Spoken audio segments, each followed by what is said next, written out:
ইদানিং একের পর এক দল ছাড়ছেন তৃণমূল নেতারা। ঠিক আছে, কিন্তু মুখ খুলছেন, বলা হচ্ছে বিদ্রোহী নেতা।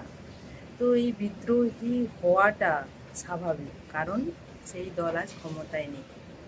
এই বিদ্রোহী হওয়াটা অস্বাভাবিক কিছু নয়, কিন্তু এটা যদি দল ক্ষমতায় থাকাকালীন যখন এই দুর্নীতিগুলো হচ্ছিল তখন যদি একটু মুখটা খুলতেন, ভালো হতো না? আমার মনে হয় সেটা অনেক বেশি ভালো হতো।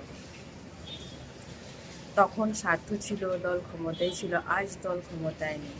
তার জন্য একের পর এক নেতা দল ছাড়ছেন, আবার বিদ্রোহী নেতা হিসেবে পরিচিত হচ্ছেন, দলের বিরুদ্ধে মুখ খুলছেন।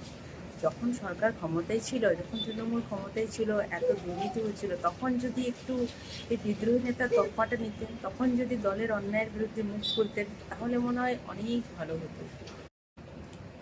ইদানিং একের পর এক দল ছাড়ছেন তৃণমূল নেতারা।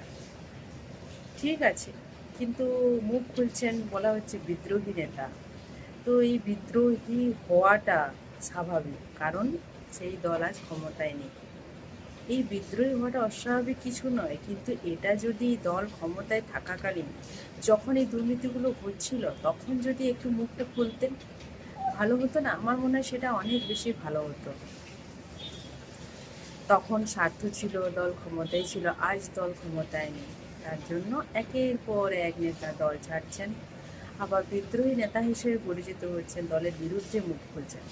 যখন সরকার ক্ষমতায় ছিল, যখন তৃণমূল ক্ষমতায় ছিল, এত দুর্নীতি হচ্ছিল, তখন যদি একটু এই বিদ্রোহী নেতা তকমাটা নিতেন, তখন যদি দলের অন্যায়ের বিরুদ্ধে মুখ খুলতেন, তাহলে মনে হয় অনেক ভালো হতো।